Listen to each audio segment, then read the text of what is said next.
प्रेमारो उत्तर।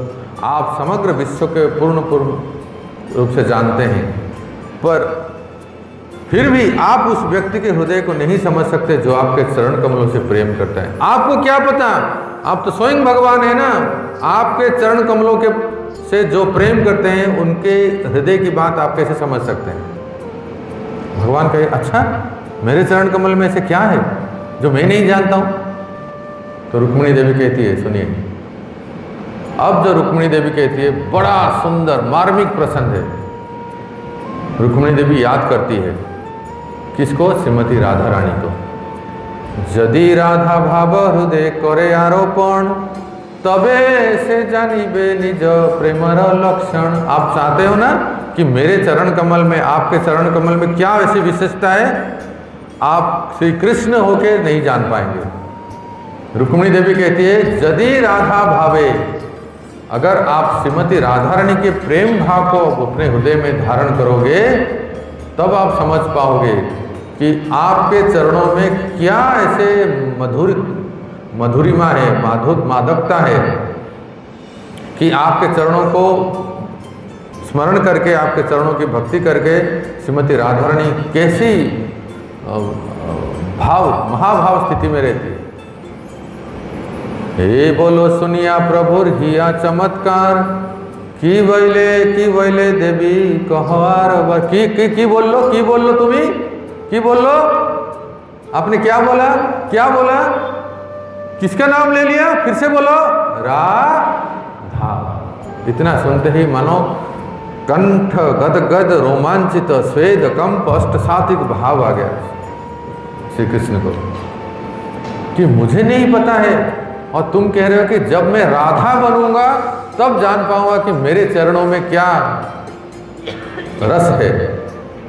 भालो मते ना सुनिलो ये बोलिला तुमी এই क्षण की आछे यहाँ नहीं जानी आमी। क्या बोले रुक्मिणी आप, आज आपने क्या बोला, मेरे हृदय की बात को आपने बोल दिया, राधा का नाम ले लिया कि अगर मैं राधा बनूं तब मैं जान पाऊंगा। तुम्हारे दुर्लभ शब्द को सुनकर मैं तुम्हारी ओर खींचा हुआ अनुभव कर रहा हूं। मेरा हृदय विदीर्ण हो रहा है। हेनो किया छय दुर्लभ त्रिजगते आश्चर्य मानिए जहां देखिते सुनीते। ऐसा कौन सा दुर्लभ वस्तु है जो तीनों लोकों में ढूंढना भी कठिन है। मेरा विचार है कि उसके विषय में सुनना या उसे देखना अत्यंत आश्चर्य होगा। तुम्हारे मुख से मैंने ऐसा कुछ सुना जैसा मैं अभी भी नहीं समझ पाया।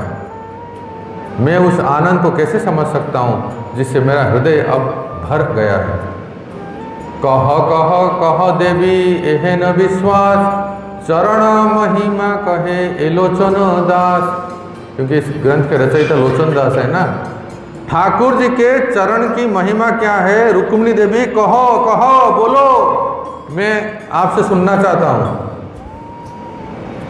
बोलो देवी रुक्मिणी सुन प्रभु गुणमणि चित्ते किछु ना भाव हियान जालागी कांदिए आमी जे कथा जानो तुमी आर जत सब तुमी जान। मुरारी गुप्त कहते हैं, याद कीजिए हमने शुरू किया था ये वार्तालाप मुरारी गुप्त दामोदर पंडित को बोल रहे हैं। नारद मुनि गए थे द्वारका में, अपने आंखों के सामने ये देख रहे हैं रुक्मिणी और भगवान श्री कृष्ण की वार्तालाप। वो जो इंटीमेट सीन है, दृश्य है कि रुक्मिणी देवी भगवान श्री कृष्ण के चरणों को अपने वक्षस्थल पर धारण किए हैं और रोते हुए बोल रहे हैं। क्या आप क्या जानेंगे आपके चरण कमल की महिमा। कभी कभी पति पत्नी के बीच में कुछ प्रेम आलाप होता है तो कोई दूसरा नहीं जान पाता है, पर यहाँ